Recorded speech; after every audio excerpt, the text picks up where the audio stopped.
اللہ تعالیٰ کا لاکھ لاکھ شکر ہے کہ اس نے ہمیں انسان بنایا اور باقی ساری مخلوق کو ہمارے لیے پیدا کیا۔ اللہ سبحانہ و تعالیٰ فرماتے ہیں خلق لکم ما فی الارض جمیعا، اس نے تمہارے لیے پیدا کیا جو کچھ زمین میں ہے سارے کا سارا۔ اگر آپ غور و فکر کریں تو آپ دیکھیں گے کہ آپ کے آس پاس اللہ تعالیٰ کی بے شمار نعمتیں ہیں، اور یہ ساری نعمتیں ایسی ہیں کہ جن میں ہمارے لیے فائدے بھی ہیں اور ہمارے لیے ایک بہت بڑا سبق بھی ہے۔ جب کبھی ہم سبزے کو دیکھتے ہیں تو یہ سبزہ ہمارے لیے سکون کا باعث ہوتا ہے۔ اگر آپ کسی دریا یا سمندر کے کنارے جائیں تو پانی کو دیکھ کر آپ کے اندر ایک خاص قسم کا سکون پیدا ہوتا ہے۔ رات کے وقت اگر آپ آسمان کو دیکھیں تو ایک سکون کا احساس ہوتا ہے۔ آسمان پہ پھیلے ہوئے چمکتے ہوئے تارے آپ کو دل کا ایک گہرا سکون عطا کرتے ہیں۔ پہاڑوں پر اگر آپ چلے جائیں تو وہاں جا کر بھی آپ کو ایک خاص قسم کی خوشی کا احساس ہوتا ہے، آپ کی کیفیات بدل جاتی ہیں۔ غرض نیچر کی کوئی بھی چیز آپ دیکھیں تو آپ کے اندر ایک اطمینان اور ایک خوشی پیدا ہوتی ہے۔ لیکن اگر ہم غور کریں کہ ایسا کیوں ہوتا ہے تو ایک چیز سب میں کامن نظر آئے گی، اور وہ یہ کہ یہ تمام چیزیں اپنی اپنی حد پہ ٹھہری ہوئی ہیں، اللہ تعالیٰ کی اطاعت میں لگی ہوئی ہیں، اس کے حکم کی پابند ہیں۔ ان میں سے کوئی بھی چیز اگر اپنی حد توڑ دے، اپنی حد سے آگے نکل جائے تو یہ ساری پرسکون چیزیں ہمارے لیے ایک خوفناک منظر کا سما پیش کریں گی۔ مثلاً رات کو چمکتے تارے جہاں آپ کو سکون بخشتے ہیں، تھوڑی دیر کے لیے سوچئے کہ اگر یہ تارے ٹوٹ کر گرنا شروع ہو جائیں اور گر کر زمین پہ آنا شروع ہو جائیں تو ہمارے سکون کا کیا عالم ہوگا۔ سکون خوف اور پریشانی میں بدل جائے گا۔ آپ سمندر کے کنارے پکنک منانے گئے ہیں، لیکن اگر سمندر کی لہریں اپنی حدوں کو توڑ کر خشکی کے حصے کی طرف آنے لگے اور آپ تک پہنچنے لگے تو آپ کا سکون اور آپ کی خوشی ختم ہو کر رہ جائے گی۔ اسی طرح اگر یہ درخت اپنی جگہ چھوڑ کر چلنا شروع کر دیں، یا پہاڑ اپنی جگہ چھوڑ کر چلنا شروع کر دیں اور ٹک کر نہ رہیں، زمین اگر ہچکولے کھانے لگے، جب کبھی زلزلے میں تھوڑی دیر کے لیے بھی ہلتی ہے تو ہم سب دیکھتے ہیں کہ ایک عجیب خوف اور بے سکونی کا سما ہو جاتا ہے۔ ان تمام چیزوں میں ہمارے لیے ایک بہت بڑا سبق ہے، اور وہ سبق کیا ہے کہ انسان بھی اگر اپنی حدود کے اندر رہے، انسان بھی اگر اللہ تعالیٰ کی اطاعت کرے تو اس کی ذات بھی دوسروں کے لیے باعث سکون اور باعث خوشی بن جائے گی، وہ دوسروں کے لیے باعث راحت ہوگا۔ لیکن کوئی بھی ایسا انسان جو اپنی حدود میں نہ رہے، اپنی حدود توڑ دے اور دوسروں کے حقوق ادا کرنے کی بجائے دوسروں پر ظلم اور زیادتی کرنا شروع کر دے تو ایسے انسان سے سب خوف کھانے لگیں گے۔ چور اور ڈاکو کا نام آخر خوف زدہ کرنے والا کیوں ہے؟ اسی لیے کہ وہ اپنی حد سے باہر نکلا ہوا ہے۔ لیکن یہ تو ایک انتہائی کیس ہے۔ عام روزمرہ زندگی میں عام انسان جو بظاہر ہارمفل نظر نہیں بھی آتے، لیکن بسا اوقات اپنی حدود توڑتے ہیں، اللہ تعالیٰ کی اطاعت نہیں کرتے، اس کی مرضی پر چلنے کی بجائے اپنی مرضی پہ چلتے ہیں، نتیجہ کیا نکلتا ہے کہ وہ دوسروں کے لیے باعث سکون بننے کی بجائے ایک مصیبت بن جاتے ہیں۔ اگر کوئی شخص اپنی زبان کا استعمال حد کے اندر رہ کر نہ کرے تو وہ دوسروں کا دل توڑنے کا سبب بن جائے گا۔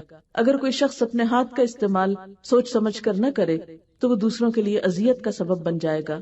اور اسی طرح تمام حقوق العباد، بندوں کے حقوق، اگر کوئی شخص صحیح طور پر ان کو ادا نہیں کرتا تو وہ دراصل دوسروں کے لیے باعث مصیبت بن جاتا ہے۔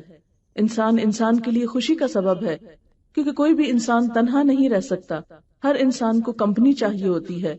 لیکن کس کمپنی کو انسان انجوائے کرتا ہے؟ کون سا انسان انسانوں کے لیے خوشی کا باعث ہوتا ہے؟ وہ جس کے ہاتھ اور زبان سے دوسرے محفوظ رہیں، وہ جو اپنی ذمہ داریوں کو پورا کرنے والا ہو، وہ جو دوسروں کے حقوق ادا کرنے والا ہو۔ تو آئیے دیکھتے ہیں کہ حقوق العباد، بندوں کے حقوق اور ان ذمہ داریوں کو محسوس کرنا کس قدر ضروری ہے۔ تو اس میں سب سے پہلا حق کس کا ہے؟ سب سے پہلا حق بندوں کے حقوق میں والدین کا ہے۔ قرآن پاک میں اللہ سبحانہ تعالیٰ اپنی عبادت کے بعد جس ہستی کی اطاعت اور جس کی شکر گزاری کا ہمیں حکم دیتے ہیں وہ والدین ہیں۔ لیکن ہم عام طور پر دیکھتے ہیں کہ والدین شکوہ کرتے نظر آتے ہیں کہ بچے بات نہیں سنتے، بچے بات نہیں مانتے، گویا بچے اپنی حدود میں نہیں، اپنی حدود پار کرتے ہیں، جس کی وجہ سے وہ ماں باپ کے لیے تکلیف کا سامان پیدا کرتے ہیں۔ تو ہم قرآن پاک کی آیات کی روشنی میں اور نبی صلی اللہ علیہ وسلم کی احادیث کی روشنی میں والدین کے حقوق اور والدین کے مقام اور مرتبے کے بارے میں چند ایک باتیں آج پڑھیں گے، تاکہ ہم حقوق العباد کے سلسلے میں اپنی پہلی ذمہ داری کو، اپنی اہم ترین ذمہ داری کو ادا کر سکیں۔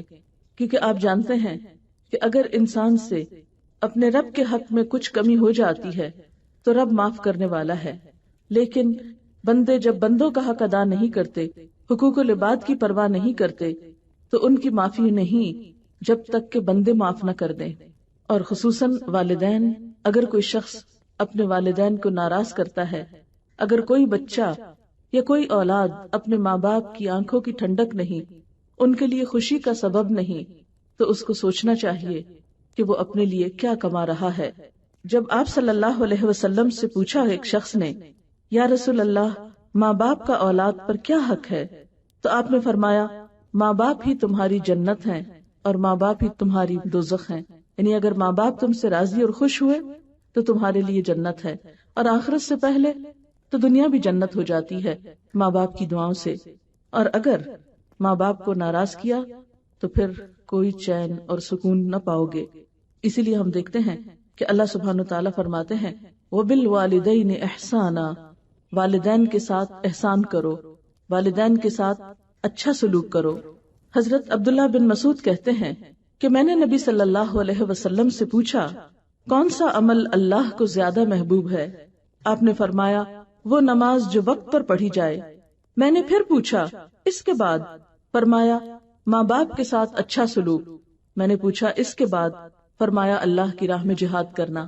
تو گویا ماں باپ کے ساتھ حسن سلوک حقوق اللہ کے بعد سب سے پہلی ذمہ داری ہے ہم پر، اور اس کے بعد دیگر کام۔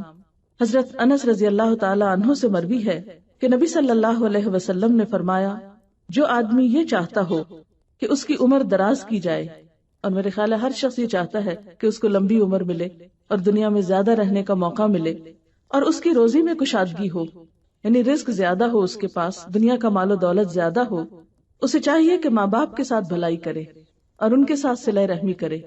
تو گویا دنیا کی نعمتیں پانے کا راستہ بھی کیا ہے؟ ماں باپ کے ساتھ اچھا سلوک کرنا۔ نبی صلی اللہ علیہ وسلم نے فرمایا، تم اپنے ماں باپ کے ساتھ حسن سلوک کرو، تمہاری اولاد تمہارے ساتھ نیک سلوک کرے گی۔ اب یہ جو حکم ہے قرآن پاک کا کہ وَبِالْوَالِدَيْنِ إِحْسَانًا، والدین کے ساتھ احسان کرو، احسان کیا ہوتا ہے؟ یعنی اگر والدین کے حقوق ادا کرنے کی بات ہو تو اس میں یہ آیت ہمیشہ سامنے رکھی جاتی ہے کہ ان کے ساتھ احسان کرنا چاہیے۔ اب دیکھیے کہ احسان کا لفظ حسن سے نکلا ہے، اور حسن کہتے ہیں خوبصورتی کو، تو احسان سے مراد ایسا معاملہ جو خوبصورتی پر مبنی ہو، عمدگی پر مبنی ہو، اچھا معاملہ ہو۔ اور احسان میں یہ بھی آتا ہے کہ ماں باپ کو ان کے حق سے بڑھ کر دیا جائے، صرف اتنا ہی نہ کیا جائے جو انہوں نے ہمارے ساتھ کیا، بلکہ ان کی زیادتیوں اور ان کی ناراضگی کے باوجود ان کے ساتھ اچھا رویہ اور اچھا سلوک رکھا جائے۔ لیکن یہ سب کچھ کیسے ہو؟ یعنی یہ کہنا تو بہت آسان ہے کہ والدین کے ساتھ اچھا سلوک کرو، لیکن اس کا طریقہ کیا ہے؟ عام طور پر ہم بہت سی باتیں پڑھ لیتے ہیں اور نیک نیتی کے ساتھ ان پر عمل بھی کرنا چاہتے ہیں، لیکن طریقہ معلوم نہ ہونے کی وجہ سے ہم وہ کام کوشش کے باوجود اور نیت کے باوجود، چاہنے کے باوجود کر نہیں پاتے۔ تو آئیے ہم دیکھتے ہیں کہ احسان کی کیا شکلیں ہیں، وہ کون سی صورتیں ہیں کہ جن کو کرنے سے ہم یہ سمجھ سکتے ہیں کہ ہاں واقعی ہم نے احسان کیا۔ تو اس میں احسان کی پہلی صورت یا احسان کرنے کا پہلا طریقہ ماں باپ کی شکر گزاری، ان کے لیے تھینک فل ہونا۔ شکر کیا ہوتا ہے؟ شکر عربی زبان کا لفظ ہے، اور شکر کا معنی ہوتا ہے کم پانے کے باوجود اچھا رویہ رکھنا۔ دابۃ شکور عربی میں اس جانور کے لیے استعمال ہوتا ہے جو کم چارہ کھانے کے باوجود دودھ زیادہ دے۔ وہ گائے جو چارہ تو کم کھائے لیکن دودھ زیادہ دے تو اس کو کہتے ہیں دابۃ شکور۔ تو گویا شکر گزار انسان ایک ایسا انسان ہے کہ جو اپنا حق نہ ملنے کے باوجود، نہ پانے کے باوجود بھی دینے والا ہو۔ تو ماں باپ کے ساتھ عموماً اولاد یہ شکوہ کرتی ہے کہ ہمارے ماں باپ نے ہمارے لیے کیا کیا، انہوں نے بھی تو ہمارے ساتھ بہت زیادتیاں کی ہیں، اب ہمارا بھی دل نہیں چاہتا کہ ہم ان کے ساتھ اچھا برتاؤ کریں یا اچھا سلوک کریں۔ لیکن احسان کا تو مطلب ہی یہ ہے، اور شکر گزاری کا تو مطلب ہی یہ ہے کہ اگر وہ اچھا نہ بھی کرے تو بھی ان کے ساتھ اچھا ہی کیا جائے۔ ان کا اچھا نہ کرنا وہ ان کے ساتھ ہے، وہ ان کا عمل ہے، لیکن ہم پر اللہ تعالیٰ کی طرف سے یہ ذمہ داری عائد ہوتی ہے کہ ہم اپنا فرض پورا کرنے والے ہوں۔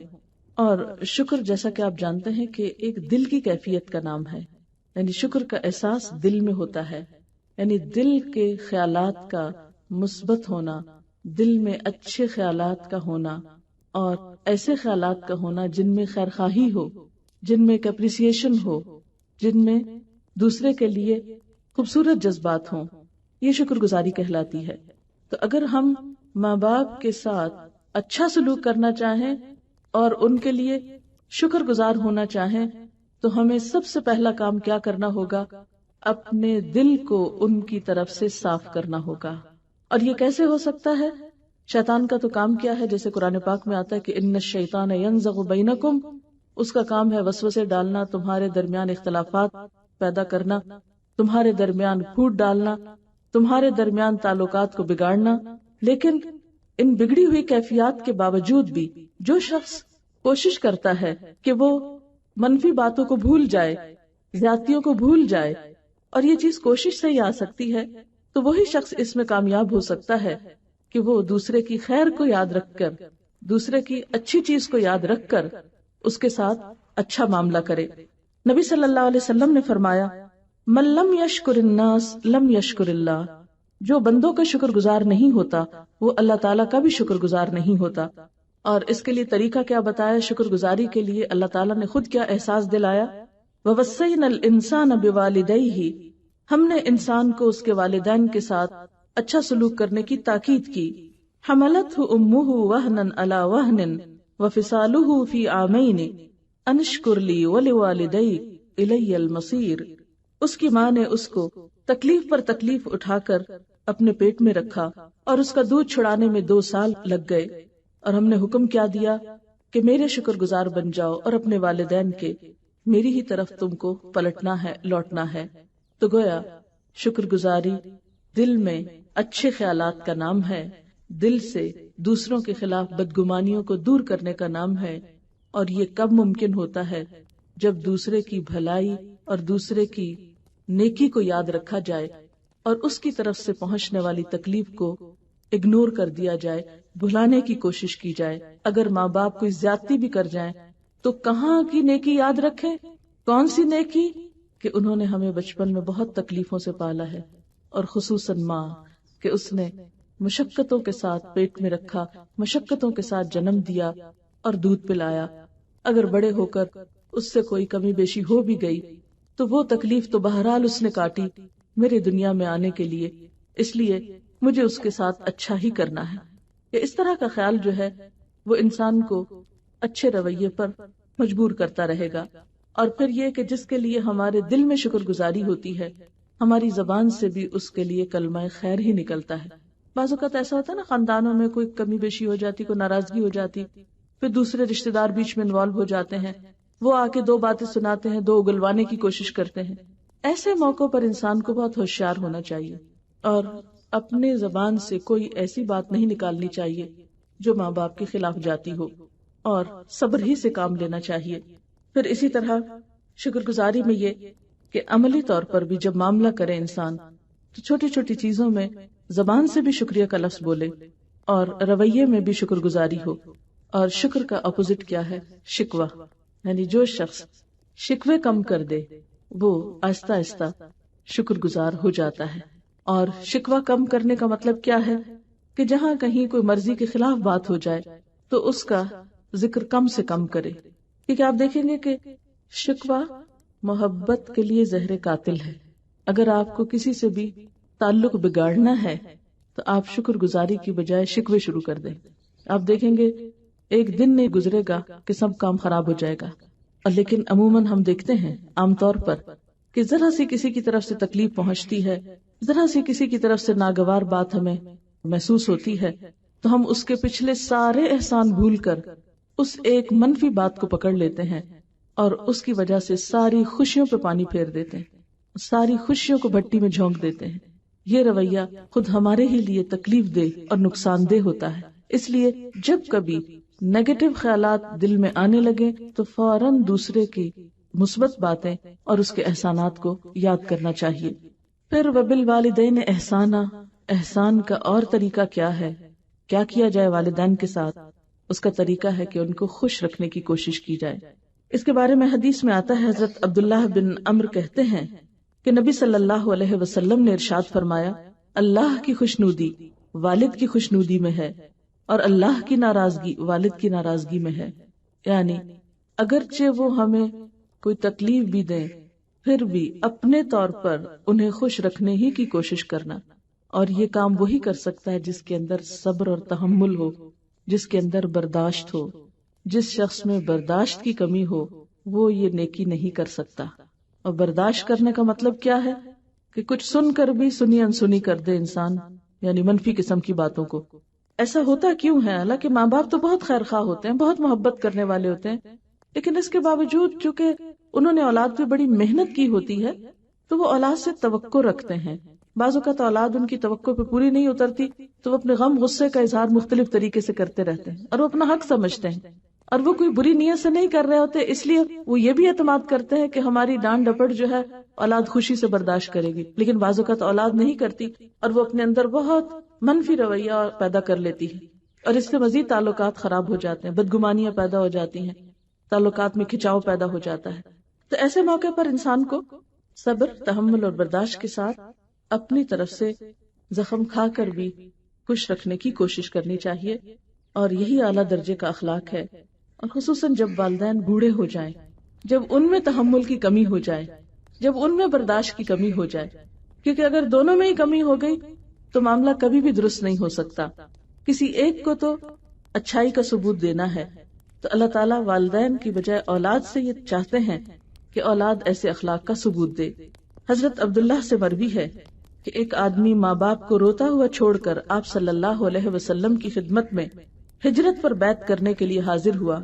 آپ نے فرمایا، جاؤ اپنے ماں باپ کے پاس واپس جاؤ اور ان کو اسی طرح خوش کر کے آؤ جس طرح تم ان کو رلا کر آئے ہو، یعنی ان کو ناراض نہ کرو۔ یعنی حتیٰ کہ ہجرت جیسا عظیم عمل جو ہے اس سے بھی روک دیا جب تک کہ ماں باپ خوش نہ ہوں۔ پھر تیسری چیز ہے ان کی خدمت کرنا، کیونکہ زبان سے شکریہ بول دینا یا ایک دو لطیفے سنا کے ہنسا دینا اور سمجھنا کہ ہم نے شکر گزاری بھی کر لی اور ان کو خوش بھی کر دیا، یہ کافی نہیں ہے۔ اس کے لیے خدمت کا عمل بہت ضروری ہے۔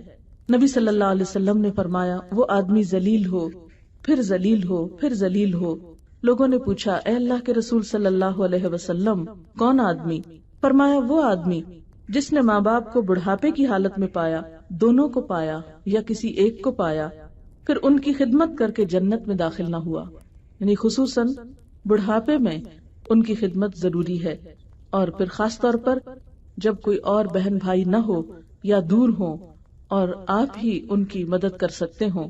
ایک صورت تو یہ ہوتی ہے کہ بہت سے بچے ہوتے ہیں، کبھی ماں باپ بڑھاپے میں ایک کے پاس کبھی دوسرے کے پاس، تو مل جل کر اس کو مینج کر لیتے ہیں، لیکن بعض اوقات ایسی صورت ہوتی ہے کہ آپ کے سوا کوئی اور ان کا خیال رکھنے والا نہیں، تو اس صورت میں خاص طور پر یہ وعید سنائی گئی کہ پھر ایسے شخص کے لیے تو جنت بھی حرام ہے، کیونکہ آپ سب جانتے ہیں کہ ماں کے قدموں تلے جنت ہے۔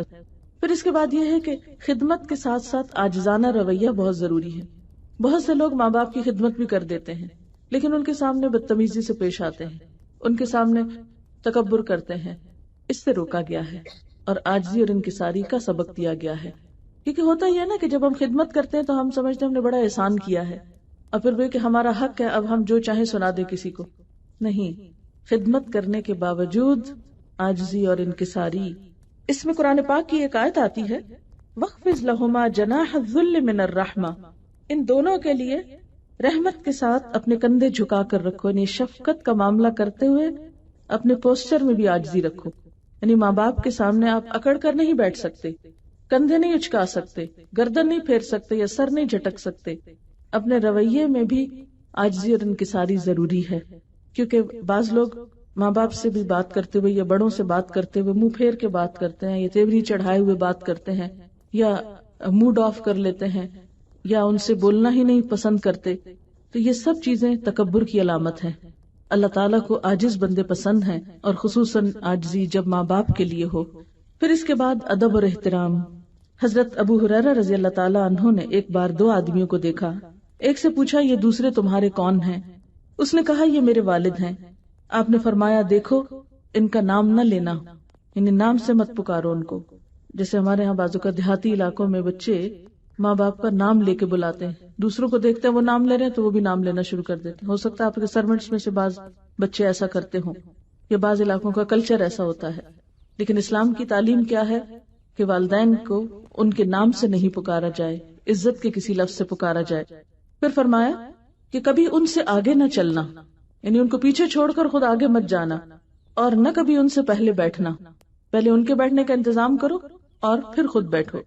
ایک اور روایت میں آتا ہے کہ اللہ تعالیٰ نے حضرت موسیٰ علیہ السلام کے پاس وحی بھیجی کہ اے موسیٰ اپنے ماں باپ کی عزت کر، اس لیے کہ جو کوئی ماں باپ کی عزت کرتا ہے میں اس کی عمر بڑھا دیتا ہوں، یعنی اس کی عمر میں اضافہ کرتا ہوں، اور اس کو ایسا بچہ عطا کرتا ہوں جو اس کے ساتھ نیکی کرے، اور جو ماں باپ کو ستاتا ہے میں اس کی عمر کم کر دیتا ہوں، اور اس کو ایسی اولاد دیتا ہوں جو اس کو ستائے۔ ماں باپ کو ستانا ایسا گناہ ہے جس کی سزا انسان کو دنیا میں مل جاتی ہے، لیکن عام طور پر ہم توجہ ہی نہیں دیتے، سوچتے ہی نہیں کہ ہم ایسا کچھ کر رہے ہیں۔ پھر اسی طرح یہ ہے کہ محبت سے پیش آنا، یعنی صرف عاجزی اور انکساری کافی نہیں، بلکہ محبت کا اظہار ضروری ہے۔ یعنی مثلاً اگر آپ کندھے جھکا کے، نظریں جھکا کے خاموش جا کے پاس بیٹھ جاتے ہیں اور کوئی بات ان سے نہیں کرتے تو یہ کیا ہے؟ یہ احسان نہیں ہے۔ اس لیے ماں باپ سب سے زیادہ اس کے اہل ہیں کہ ان کے ساتھ یہ محبت کا رویہ رکھا جائے۔ پھر اسی طرح یہ ہے کہ محبت سے پیش آنے میں یہ بھی ضروری ہے کہ احسن طریقے سے گفتگو کی جائے ان کے ساتھ۔ قرآن پاک میں اللہ تعالیٰ فرماتے ہیں فَلَا تَقُلْ لَهُمَا أُفٍّ وَلَا تَنْهَرْهُمَا، ان کو اف تک نہ کہو اور ڈانٹ کے بات نہ کرو، یعنی ماں باپ سے بات کرتے ہوئے ان کو ڈانٹو نہیں، ایسے لہجے میں بات نہیں کرو جیسے تم اپنے برابر والوں سے کرتے ہو یا اپنے سے چھوٹوں سے کرتے ہو، ان کے ساتھ ادب اور احترام کی بات ہو۔ پھر اسی طرح گفتگو میں کیا ہونا چاہیے؟ نرمی سے گفتگو ہونی چاہیے۔ حدیث میں آتا ہے کہ آپ صلی اللہ علیہ وسلم نے فرمایا جو شخص اپنے ماں باپ کی ملاقات کو جاتا ہے تو اللہ تعالیٰ ہر قدم کے بدلے 100 نیکیاں لکھتا ہے، 100 گناہ معاف کرتا ہے، 100 درجے بلند کرتا ہے۔ پھر جب ان کے سامنے بیٹھ کر محبت اور شفقت سے اچھی باتیں کرتا ہے تو اللہ تعالیٰ اس کو قیامت میں نور دینے کا وعدہ کرتے ہیں، اور جب وہ اٹھتا ہے تو گناہوں سے پاک صاف ہو کے اٹھتا ہے۔ کتنا اجر و ثواب ہے اس کوشش کا، کس کا؟ ملاقات اور پھر پاس بیٹھ کر محبت اور شفقت سے اچھی باتیں کرنا۔ لیکن عام طور پر دیکھا گیا ہے کہ بچے ماں باپ کو بھولے رہتے ہیں، اپنی دنیا میں جب تک خوش ہوتے ہیں ان کو ماں باپ یاد نہیں آتے، لیکن جب گھروں میں کوئی پریشانی ہوتی ہے، کوئی دکھ ہوتا ہے، کوئی مسئلہ ہوتا ہے، پھر والدین کو جا کے پریشان کرتے ہیں اور پھر پریشان کرتے چلے جاتے ہیں حتیٰ کہ ان کی زندگی میں کوئی سکھ اور سکون نہیں چھوڑتے۔ اس رویے سے بھی پرہیز کرنا چاہیے۔ ٹھیک ہے کہ ماں باپ سے آپ اچھی ایڈوائس لے سکتے ہیں، مخلصانہ مشورہ لے سکتے ہیں، بہت کچھ آپ کو ان سے مل سکتا ہے، وہ آپ کے مسائل سب سے بہتر طور پر حل کر سکتے ہیں، لیکن بات یہ ہے کہ صرف ایسے ہی موقع پر ہمیں ماں باپ کیوں یاد آتے ہیں؟ یہ صرف ہم دکھ اور تکلیف کے لیے ہی ماں باپ کے ساتھ تعلق کیوں رکھتے ہیں؟ یا دکھ اور تکلیف کے وقت ہی ماں باپ کا تعلق کیوں یاد آتا ہے اور صرف دکھ دینے کے لیے کیوں پہنچ جاتے ہیں؟ اسی لیے عام طور پر دیکھا گیا ہے کہ سمجھدار اولاد اپنے صدمے، دکھ، غم عموماً خود ہی برداشت کر لیتی ہے یا اس کو اپنے طور پر ہی حل کر لیتی ہے اور ماں باپ کو پریشان کرنے اور ستانے سے پرہیز کرتی ہے۔ پھر اسی طرح ان کو برا بھلا نہیں کہنا چاہیے۔ اب دیکھیں کہ دنیا میں ہر طرح کے انسان ہیں، سب ماں باپ کو بہت نیک، متقی، پرہیزگار اور شریف لوگ نہیں ہوتے، چور ڈاکو بھی کسی کے ماں باپ ہی ہوتے ہیں، یا اسی طرح اور غلط کام کرنے والے بھی بعض اوقات ماں باپ ہوتے ہیں۔ اب مثلاً عبداللہ بن ابی جو تھا وہ خود منافقوں کا سردار تھا، لیکن بیٹا اس کا سچا مخلص مومن تھا۔ اب اس کے لیے ایک بہت بڑی مشکل تھی کہ باپ جو ہے وہ ایک اچھا انسان نہیں، تو ایسے موقع پر انسان شش و پن میں پڑ جاتا ہے۔ مثلاً کسی کا باپ جس کا کیریکٹر اچھا نہیں، یا اس کی عادات اچھی نہیں، یا وہ بہت زیادتی کرتا ہے، بہت بد اخلاقی کرتا ہے، مثلاً اس کی ماں ہی کے ساتھ، یا کسی بھی طرح وہ ایک اچھا انسان نہیں، تو ایسے میں انسان حجت تلاش کر لیتا ہے ماں باپ کے ساتھ بدتمیزی کرنے کی۔ بہت سے بچوں کو دیکھا گیا ہے کہ وہ ماں باپ کے ساتھ بدتمیزی کرتے ہیں اور یہ کہتے ہیں کہ آپ اچھے انسان نہیں ہیں۔ کئی ایسے لوگوں کو دیکھا گیا جو نئے نئے دین کی طرف آتے ہیں، خود نماز پڑھنے لگتے ہیں، اگر ماں باپ نہیں پڑھتے تو بدتمیزی کے ساتھ ان سے معاملہ کرتے ہیں اور تنگ کرتے ہیں، پریشان کرتے ہیں، یا ان سے میل جول چھوڑ دیتے ہیں۔ تو ہمارا دین ہمیں یہ نہیں سکھاتا۔ آپ صلی اللہ علیہ وسلم نے تو حضرت اسماء کو، جبکہ ان کی والدہ مشرکہ تھی، ان کے ساتھ بھی حسن سلوک کا سبق دیا۔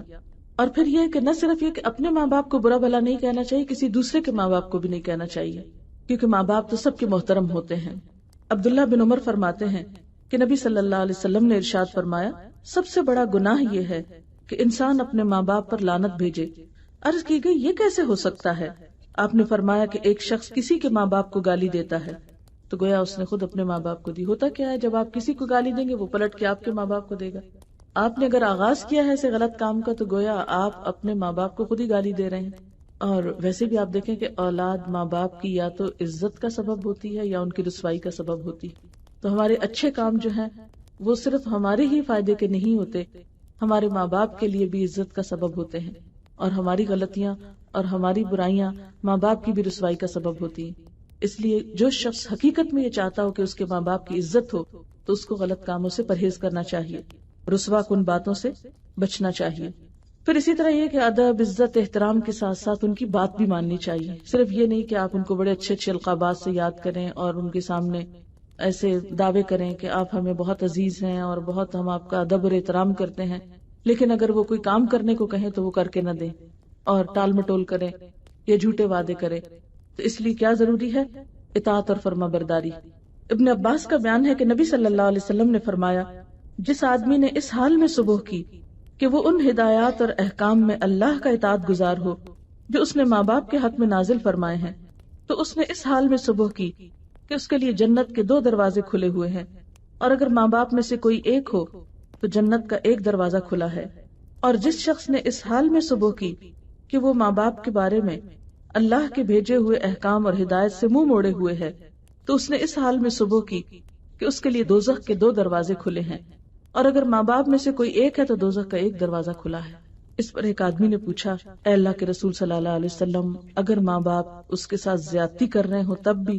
فرمایا، ہاں، اگر زیادتی کر رہے ہوں تب بھی ان کے ساتھ بدلحاظی نہیں کر سکتے، بدتمیزی نہیں کر سکتے، بد اخلاقی نہیں کر سکتے، پھر بھی خاموشی اور ادب احترام کے دائرے میں رہنا ضروری ہے۔ اور یاد کیجئے ان مثالوں کو جو میں نے بالکل شروع میں دی ہیں کہ اگر ستارے اپنی جگہ چھوڑ کر ٹوٹ کر زمین پہ گرنے لگیں تو کیا ہو؟ اگر ایک ستارہ یا سیارہ جو ہے وہ اپنے مدار سے نکل کر باہر کی طرف جانے لگے تو ہر چیز میں تباہی پیدا ہو جائے۔ تو بالکل اسی طرح جب اولاد اپنی حدود سے آگے نکل کر زیادتی اور بدتمیزی شروع کرتی ہے تو اس سے ماں باپ کے حقوق تلف ہوتے ہیں اور اللہ تعالیٰ کی ناراضگی ہوتی ہے۔ نبی صلی اللہ علیہ وسلم نے فرمایا، باپ جنت کا درمیانی دروازہ ہے، باپ کی اطاعت کر کے چاہے تو اس دروازے کی حفاظت کر یا نافرمانی کر کے برباد کر دے۔ آپ صلی اللہ علیہ وسلم نے یہ بھی فرمایا، بروا آباءکم تبر ابناؤکم، اپنے ماں باپ کے ساتھ نیکی کرو، تمہاری اولاد بھی تمہارے ساتھ بھلائی کرے گی۔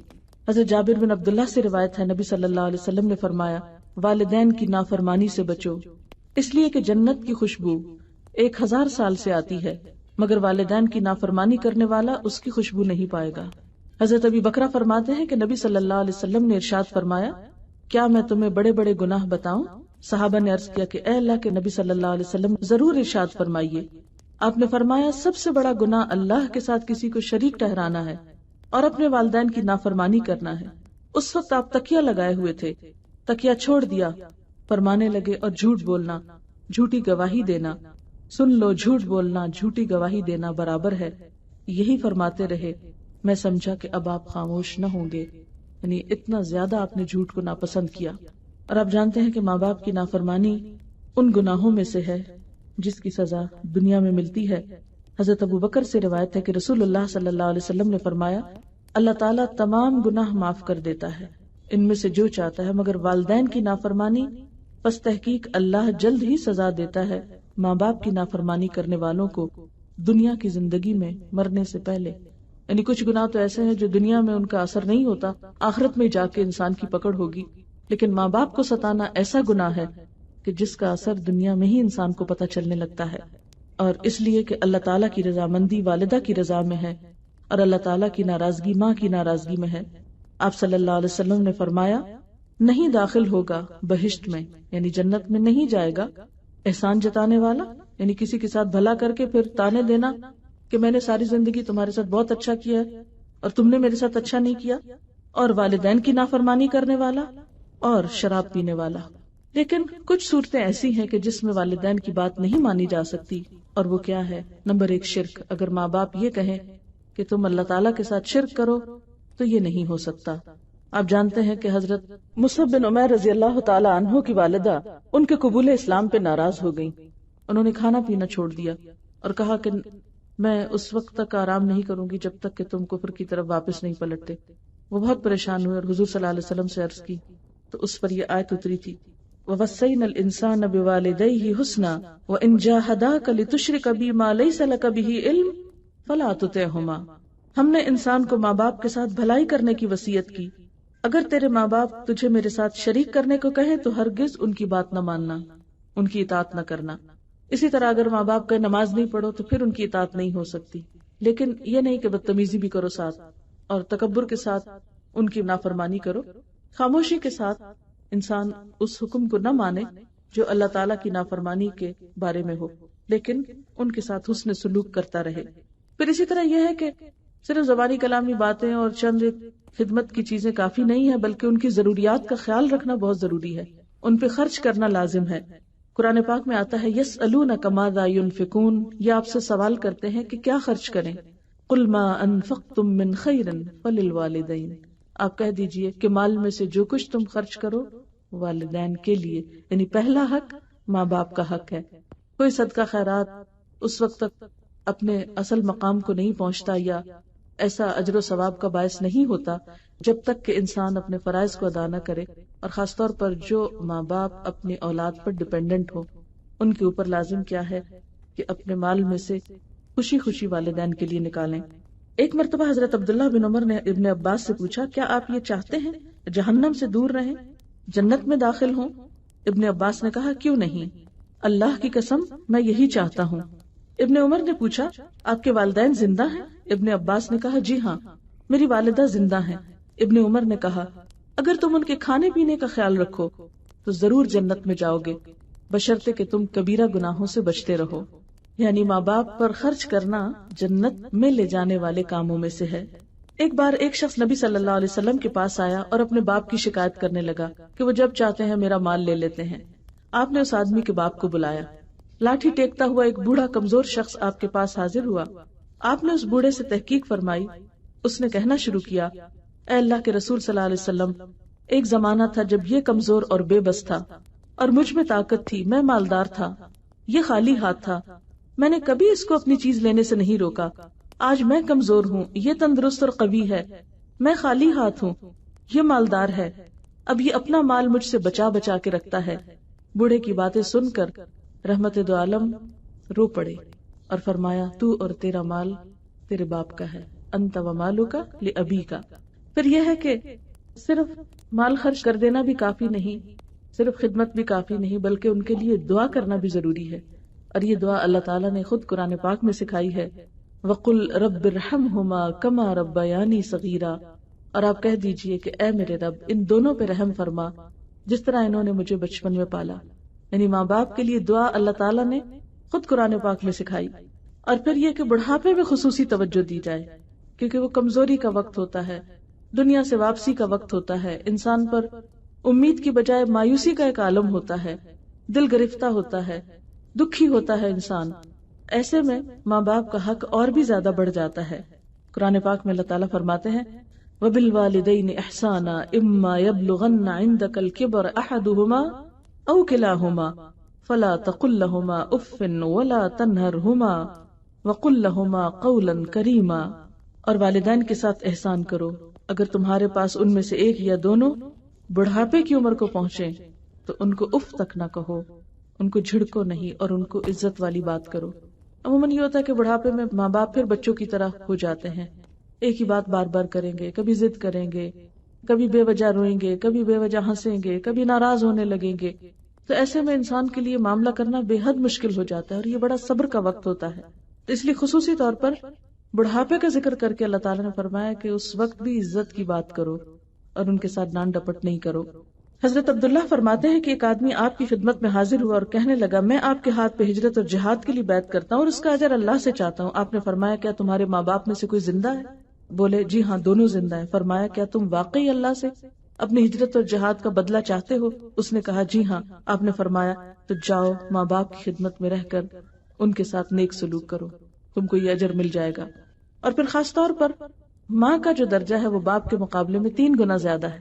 ایک شخص آپ کے پاس آیا اور اس نے پوچھا سب سے زیادہ میرے اچھے سلوک کا مستحق کون ہے؟ تو آپ نے فرمایا تمہاری ماں، تمہاری ماں، تمہاری ماں. 4تھی دفعہ آپ نے فرمایا تمہارا باپ. ایک اور جگہ پر آپ نے فرمایا کہ جنت ماں کے قدموں کے نیچے ہے. ایک دوسری جگہ پر فرمایا ان اللہ حرم علیکم عقوق الامہات، اللہ نے تم پر ماں کی نافرمانی کو حرام قرار دیا ہے.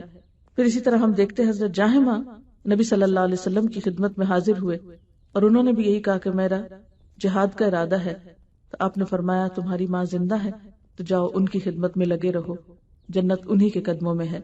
حضرت اویس کرنی کے بارے میں آتا ہے کہ وہ بھی آپ صلی اللہ علیہ وسلم کا دیدار نہ کر سکے آپ سے شدید محبت کے باوجود، کیونکہ ان کی بوڑھی والدہ تھی اور آپ صلی اللہ علیہ وسلم نے ان کی خدمت کے لیے ان کو حکم دیا تھا کہ وہ ہجرت کر کے نہیں آئے، انہی کے پاس رہیں. اور اسی طرح وہ حج نہیں کر سکے تھے جب تک ان کی والدہ زندہ تھیں، اور ان کی وفات کے بعد ہی انہوں نے اپنی آرزو بھی پوری کی. لیکن اتنے نیک انسان تھے کہ آپ صلی اللہ علیہ وسلم نے حضرت عمر سے کہا تھا کہ جب وہ آئیں تو تم ان سے اپنے لیے دعا کروانا. لیکن یہ سب درجہ اور مقام ان کو کس طرح ملا؟ ہجرت اور جہاد سے نہیں ملا، اگرچہ وہ بھی ضروری ہے اپنے مقام پر، انہیں یہ درجہ ان کی ماں کی خدمت کی وجہ سے ملا. حضرت عائشہ سے روایت ہے کہ آپ صلی اللہ علیہ وسلم نے فرمایا میں جنت میں داخل ہوا، یعنی آپ صلی اللہ علیہ وسلم خواب کی حالت میں جنت میں داخل ہوئے تو میں نے وہاں قرآن پڑھنے کی آواز سنی. میں نے کہا کہ کون ہے یہ قرآن پڑھتا ہے؟ فرشتوں نے کہا یہ حارثہ بن نعمان ہے. حضور نے فرمایا ماں باپ سے نیکی کرنے کا ثواب اسی طرح ہے، اور حارثہ بن نعمان اپنی والدہ کے ساتھ بہت نیکی کرنے والا تھا، تو اللہ تعالیٰ نے اس کو جنت میں قرآن پڑھنے کی سعادت بخشی. تو یہ ہم سب کے لیے ایک بہت بڑی سبق کی بات ہے کہ انسان جب ماں باپ کے ساتھ حسن سلوک کرتا ہے تو دنیا میں بھی اس کے لیے خیر اور بھلائی کے دروازے کھلتے ہیں اور آخرت میں بھی اس کے درجات بلند ہوتے ہیں. اور اس میں جیسا کہ پہلے بھی میں نے عرض کیا کہ خواہ ماں باپ نان مسلم ہی کیوں نہ ہو، خواہ وہ گناہگار ہی کیوں نہ ہو، لیکن پھر بھی اولاد کا کیا فرض ہے کہ وہ اپنے حصے کی ذمہ داری ادا کرے اور حسن سلوک کرتی رہے. اور پھر یہ کہ یہ اچھا سلوک صرف ان کی زندگی تک نہ ہو بلکہ ان کے مرنے کے بعد بھی ہو، کیونکہ انسان جو ہے وہ بعض اوقات زندگی میں کوتاہی کر جاتا ہے اور بعض اوقات لیٹ پتہ چلتا ہے اور بہت سی زیادتیاں کر چکا ہوتا ہے. تو ان تمام چیزوں کا بھی علاج کیا ہے کہ ان کی وفات کے بعد ان کے ساتھ اچھا سلوک ہو. حضرت ربیہ سعیدی فرماتے ہیں کہ میں بارگاہ رسالت میں حاضر ہوا، ایک انصاری آیا اور عرض کی اے اللہ کے رسول صلی اللہ علیہ وسلم میرے والدین کی وفات کے بعد بھی کیا مجھے ان سے اچھا سلوک کرنا ہے؟ یعنی بالوالدین احسانہ کیا صرف زندگی تک ہے یا بعد میں بھی ہے؟ آپ نے فرمایا ہاں 4 باتیں تجھ پر ضروری ہیں. تو جس طرح زندگی میں کچھ میں نے طریقے بتائے قرآن و سنت کی روشنی میں، اسی طرح وفات کے بعد کیا ہو سکتا ہے. نبی صلی اللہ علیہ وسلم نے کیا بتایا؟ نمبر 1 ان کی نماز جنازہ ادا کرنا، یہ خاص طور پہ مردوں کے لیے. نمبر 2 ان کے لیے دعائے مغفرت کرنا. نمبر 3 جو وعدہ انہوں نے کیا تھا اس کو پورا کرنا، یعنی اگر کسی کو دینے دلانے کا کچھ کہہ گئے ہیں اور وہ خود نہیں کر سکے تو بعد میں اولاد کرے. اور نمبر 4 ان کے دوستوں کا احترام کرنا اور ان کے رشتہ داروں سے صلہ رحمی کرنا جن سے ان کی وجہ سے رشتہ داری ہوئی ہو. یہ نیکی ہے جو ان کی وفات کے بعد بھی تم پر لازم ہے. آپ صلی اللہ علیہ وسلم نے فرمایا قسم ہے اس ذات کی جس نے مجھے نبی برحق بنا کر بھیجا، جس بندے کو اللہ نے مال دیا پھر ماں باپ کے ساتھ اس نے نیکی کی تو وہ جنت میں میرے ساتھ رہے گا، یعنی اپنے مال کے ساتھ اور اپنے طرز عمل کے ساتھ. ایک شخص نے عرض کیا اللہ کے رسول صلی اللہ علیہ وسلم اگر اس کے ماں باپ زندہ نہ ہوں تو اب وہ کیا کرے؟ یعنی اس کو حکم ہی دیر سے پتا چلا ہے. آپ نے فرمایا ان کی طرف سے محتاجوں کو کھانا کھلائے، یعنی ان کے نام پر پھر صدقہ کرے. پھر اسی طرح ان کے لیے دعائے مغفرت کرنا جو ہے قرآن پاک میں حضرت ابراہیم علیہ السلام کی دعا میں سے آتا ہے ربنا اغفر لی ولوالدی وللمؤمنین یوم یقوم الحساب. اور جو اولاد ہر روز نماز پڑھتی ہے تو نماز کے آخر میں اس وقت تک سلام نہیں پھیرتی جب تک کہ اپنے ماں باپ کے لیے یہ دعا نہیں کر لیتی کہ اے میرے رب مجھے بخش دے، میرے والدین کو اور سارے مومنوں کو بخش دے جب حساب کا دن قائم ہو۔ نبی صلی اللہ علیہ وسلم نے فرمایا اگر کسی آدمی کے ماں باپ دونوں انتقال کر جائیں اور یہ ان کی زندگی میں ان کا نافرمان تھا، یعنی پھر اس کو ہوش آیا، تو برابر ان کے حق میں دعائیں مغفرت کرتا رہے، تو اس آدمی کو اللہ تعالیٰ والدین کا فرما بردار قرار دے کر نافرمانی کے وبال سے بچا لے گا۔ یعنی اگر کوئی شخص زندگی میں نہیں اچھا کر سکا تو بعد میں ان کے لیے خوب خوب دعا کرے تو وہ اس کی جو کوتاہی ہے اس سے پوری ہو جائے گی۔ حضرت ابو ہریرہ سے روایت ہے، نبی صلی اللہ علیہ وسلم نے فرمایا جب آدمی مر جاتا ہے تو اس کے عمل کا ثواب ختم ہو جاتا ہے، یعنی خود نہیں کر سکتا کچھ، مگر 3 عمل باقی رہتے ہیں: صدقہ جاریہ، علم جس سے فائدہ اٹھایا جائے، اور نیک اولاد جو دعا کرے۔ اس سے بھی پتہ چلتا ہے کہ اولاد کی دعائیں ماں باپ کے حق میں قبول ہوتی ہیں۔ حضرت انس فرماتے ہیں نبی صلی اللہ علیہ وسلم نے فرمایا کسی شخص کے ماں باپ یا دونوں میں سے کوئی ایک فوت ہو جائے اور وہ ان کا نافرمان ہو مگر ان کے لیے دعا اور استغفار کرتا رہے یہاں تک کہ اللہ تعالیٰ اس کو نیکوکار لکھ لیتا ہے۔ اسی طرح ایک اور روایت میں ہے کہ مرنے کے بعد جب میت کے درجے بلند ہوتے ہیں تو وہ حیرت سے پوچھتا ہے یہ کیسے ہوا؟ اللہ تعالیٰ کی طرف سے اس کو بتایا جاتا ہے کہ تمہاری اولاد تمہارے لیے بخشش کی دعا کرتی رہی ہے، یعنی دعائیں ماں باپ کو پہنچتی ہیں حتیٰ کہ ماں باپ کے درجے بھی بلند ہوتے ہیں، اور اس وقت وہ حیران ہوتا ہے کہ میرے عمل تو ختم ہو گئے، اب یہ مجھے کس کا فائدہ پہنچ رہا ہے؟ تو بتایا جاتا ہے تمہاری اولاد کی دعاؤں کا۔ اور آپ دیکھیں کہ ہم سب اگر اپنے لیے یہ نیکی چاہتے ہوں تو ہمیں چاہیے اپنے والدین کے ساتھ کرنا شروع کر دیں، تو ہماری اولاد خود بخود ہمارے لیے وہ چیزیں کرنے لگے گی۔ اور والدین کی طرف سے مرنے کے بعد دعا کے علاوہ صدقہ خیرات کثرت سے کرنا چاہیے۔ حضرت سعد بن عبادہ سے روایت ہے، انہوں نے کہا اے اللہ کے رسول صلی اللہ علیہ وسلم، سعد کی ماں فوت ہو گئی، کون سا صدقہ افضل ہے؟ آپ نے فرمایا پانی پلانا۔ انہوں نے ایک کنواں کھودا اور کہا کہ یہ سعد کی ماں کے ثواب کے لیے ہے، یعنی صدقہ جاریہ کے لیے کنواں کھدوایا جا سکتا ہے۔ حضرت عبداللہ بن عباس سے روایت ہے، ایک آدمی نے کہا اللہ کے رسول صلی اللہ علیہ وسلم، میری ماں فوت ہو گئی ہے، اگر میں اس کی طرف سے صدقہ کروں تو کیا اس کو فائدہ ہوگا؟ آپ نے فرمایا ہاں۔ اس نے کہا میرا ایک باغ ہے، میں آپ کو گواہ کر کے کہتا ہوں کہ میں نے یہ اپنی ماں کی طرف سے صدقہ کر دیا۔ پھر اسی طرح ان کے وعدے، ان کی وصیتیں، ان کے نظر، ان کے قرض، ان سب کی ادائیگی بھی ضروری ہے۔ حضرت ابن عباس سے روایت ہے کہ سعد بن عبادہ نے حضور صلی اللہ علیہ وسلم سے یہ مسئلہ پوچھا کہ ان کی ماں پر ایک نظر تھی، انہوں نے ایک منت مانی ہوئی تھی اور وہ اس کو ادا کرنے سے پہلے مر گئیں۔ آپ نے فرمایا تو اس کی طرف سے ادا کر۔ پھر یہی طریقہ قائم ہو گیا کہ اولاد جو ہے وہ ماں باپ کی ہوئی وصیتیں اور ان کی جو نظر یا ان کے جو قرض ہیں ان کو ادا کرتی ہے۔ پھر اسی طرح والدین کے رشتہ داروں اور دوستوں سے حسن سلوک۔ حضرت ابن عمر سے روایت ہے کہ ایک شخص حضور صلی اللہ علیہ وسلم کے پاس آیا اور اس نے عرض کی اے اللہ کے رسول صلی اللہ علیہ وسلم، میں نے ایک بڑے گناہ کا ارتکاب کیا ہے، مجھ سے کبیرہ گناہ ہو گیا ہے، کیا میرے لیے کوئی توبہ کی صورت ہے؟ آپ نے فرمایا کیا تیری ماں زندہ ہے؟ اس نے کہا نہیں۔ تو آپ نے فرمایا تیری خالہ ہے؟ اس نے کہا جی ہاں۔ فرمایا اس سے نیک سلوک کرو۔ تو گویا ماں کے بعد خالہ سے اچھا سلوک کرنا جو ہے وہ انسان کے گناہوں کی معافی کا ذریعہ بھی ہے۔ ابن عمر سے روایت ہے نبی صلی اللہ علیہ وسلم نے فرمایا نیک ترین نیکیوں میں سے یہ ہے کہ آدمی اپنے باپ کے دوستوں کے ساتھ احسان کرے جبکہ وہ غائب ہو، یعنی باپ موجود نہیں، مثلا فوت ہو گیا، یہ شہر میں نہیں، تو اس کے پیچھے جو دوست ہیں ان کے ساتھ اچھا سلوک، یہ بہترین نیکیوں میں سے ایک نیکی ہے۔ پھر والدین کے ساتھ ان کی وفات کے بعد بھی محبت اس کو محسوس کرنا چاہیے۔ حضرت ابو ہریرہ اور حضرت بریرہ کا بیان ہے کہ نبی صلی اللہ علیہ وسلم اللہ تعالیٰ سے اجازت لے کر جب اپنی والدہ کی قبر کی زیارت کے لیے تشریف لے گئے، آپ صلی اللہ علیہ وسلم والدہ کی قبر کے پاس بیٹھ کر بے اختیار رونے لگے۔ رسول اللہ صلی اللہ علیہ وسلم کے ساتھ جو صحابہ کرام تھے وہ بھی آپ کو روتے دیکھ کر بے اختیار رو پڑے۔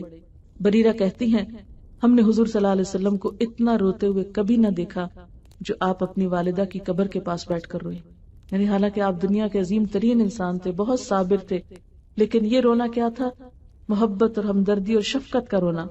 پھر اسی طرح کچھ اور لوگ ہیں جو والدین تو نہیں ہیں لیکن والدین کے درجے میں آتے ہیں، ان کے ساتھ حسن سلوک بھی انتہائی ضروری ہے۔ وہ کون ہیں؟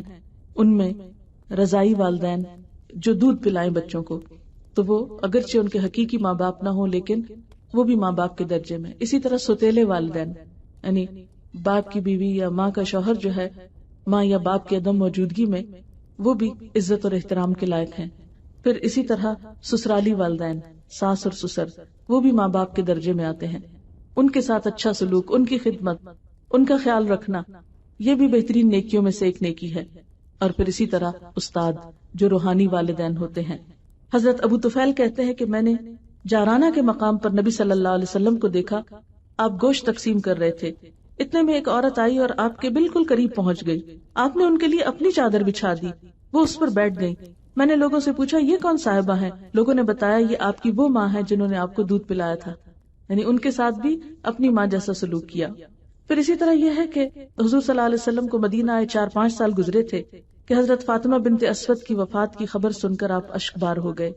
آپ فوراً اٹھے، میت کے گھر تشریف لائے، میت کے سرہانے کھڑے ہو کر سخت غم کی حالت میں فرمایا، اے میری ماں، اللہ آپ پر رحم کرے، آپ میری ماں کے بعد ماں تھی، آپ خود بھوکی رہ کر مجھے کھلاتی، آپ کو لباس کی ضرورت ہوتی مگر مجھے پہناتی۔ پھر آپ صلی اللہ علیہ وسلم نے اپنی قمیض گھر والوں کو دی اور فرمایا کہ میری ماں کو میری قمیض کا کفن پہناؤ۔ اس کے بعد آپ نے حضرت اسامہ بن زید اور حضرت ابو ایوب انصاری کو ارشاد فرمایا کہ جنت البقیع میں جا کر قبر کھودو۔ جب قبر کا اوپر کا حصہ کھودا جا چکا تو آپ خود قبر میں اترے، لحد کھودی، اپنے دست مبارک سے مٹی نکالی، قبر تیار ہوئی تو آپ اس میں لیٹ گئے اور دعا مانگی، الہی میری ماں کی مغفرت فرمانا، ان کی قبر کو وسیع کر دینا۔ جب دعا مانگ کر آپ قبر سے نکلے تو سخت غم کی حالت کی وجہ سے داڑھی مبارک ہاتھ میں پکڑ رکھی تھی، آنکھوں سے آنسو بہ کر رخساروں کو تر کر رہے تھے۔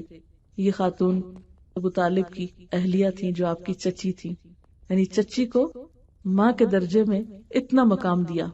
اور اسی طرح حضرت ام ایمن جو آپ کی دایا تھی، یعنی جنہوں نے آپ کی اصل ماں جب فوت ہو گئی تھی ابوا کے مقام پر، تو حضرت ام ایمن آپ کا خیال رکھا کرتی تھی اور وہ آپ کو واپس مکہ لے کر آئی تھی۔ حضور ان کے بارے میں فرمایا کرتے تھے، ام ایمن میری والدہ کے بعد میری ماں ہیں، آپ ان کو امی کہہ کر پکارا کرتے تھے۔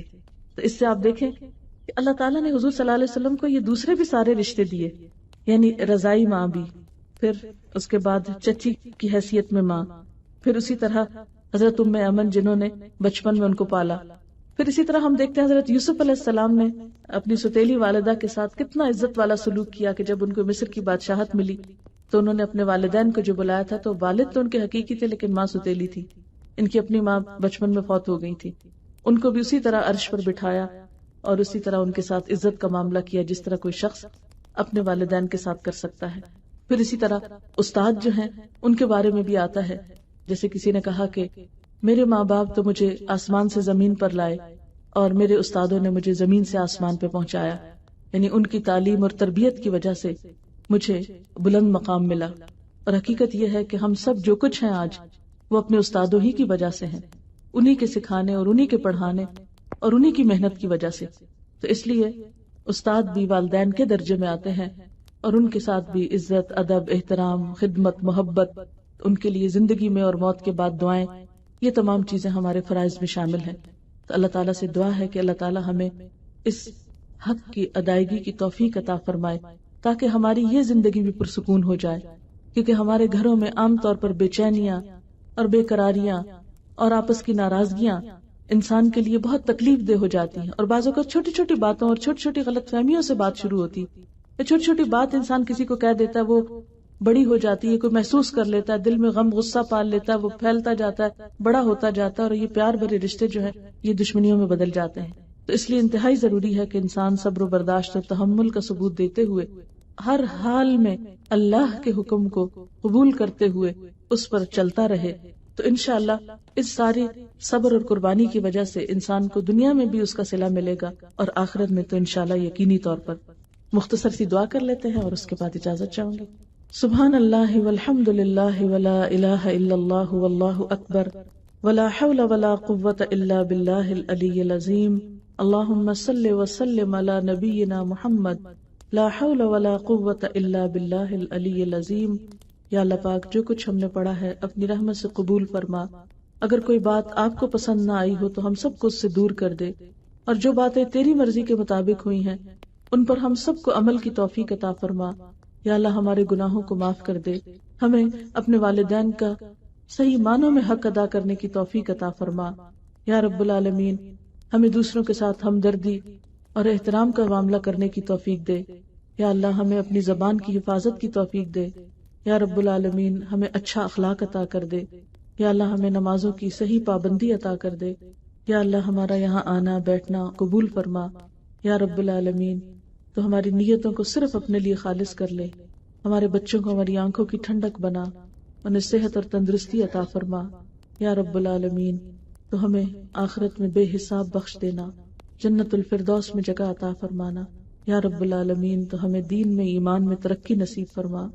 ربنا تقبل منا انک انت السمیع العلیم وتب علینا انک انت التواب الرحیم، وصلی اللہ تعالی علی خیر خلقہ محمد وعلی آلہ واصحابہ واہل بیتہ اجمعین برحمتک یا ارحم الراحمین۔ الہی آمین۔